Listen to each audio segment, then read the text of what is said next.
అందరూ బాగున్నారా? ఈరోజు మన ఛానల్లో నెలవంక బిస్కెట్స్ తయారు చేయడం చూద్దాం. నెలవంక అంటే అర్ధమూను, సగం చందమామలాగా ఉంటాయి, వామ్మేసి ఉంటాయి. ఇవి చిన్నప్పుడు తినే ఉంటారు చాలామంది, నాకు తెలిసి. వాటిని తయారు చేయడం చూద్దాం. ఒక కప్పు గోధుమ పిండి, ఒక కప్పు మైదా తీసుకున్నాం. దానిలో కొద్దిగా సాల్టు, తర్వాత పౌడర్ చేసిన షుగరు యాడ్ చేసాం. తర్వాత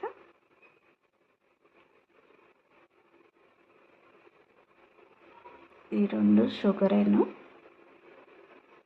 పౌడర్ చేసిన షుగర్,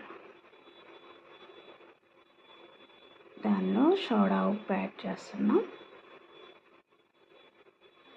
వంట సోడా, చాలామంది తెలిసే ఉంటుంది వంట సోడా. కొత్తగా వంట చేసే పిల్లలకు తప్ప అందరికి తెలిసే ఉంటుంది. దీనిలో మళ్ళీ వామ్ ఇది క్రష్ చేసి వేస్తున్నాం. రెండు చేతుల మధ్య కొద్దిగా దోరగా వేయించాము, దాన్ని క్రష్ చేస్తున్నాం. ఇవి చిన్నపిల్లలకి తినడానికి బాగుంటాయి.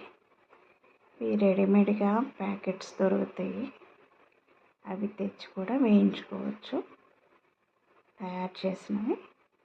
లేదా స్వీట్ షాప్స్లోనైతే వేరే బూందులో వాటిలో కలిపి విడిగా కూడా అమ్ముతూ ఉంటారు. ఇప్పుడు దీంట్లో ఆయిల్ వేస్తున్నాము.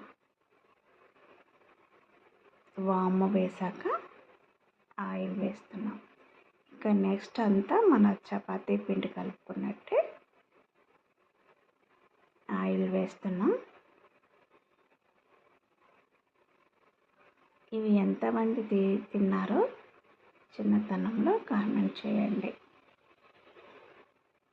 తర్వాత వాటర్ వేసి కలుపుతున్నాం. ఆయిల్ అంతా పిండికి కలిసాక మళ్ళీ వాటర్ వేసాము. ఆయిల్ వేయచ్చు, వెన్న వేయచ్చు. మీ దగ్గర వెన్న పూసున్నా, బటర్ ఉన్నా, అవి బటర్ వెన్న రెండు ఒకటేననుకో, ఏది ఉన్నా కూడా, లేదా కాచిన నెయ్యి ఉన్నా యాడ్ చేయొచ్చు, లేదా ఆయిల్ యాడ్ చేయొచ్చు. నీట్గా కలిపేసాము. మొత్తం పిండి మొత్తం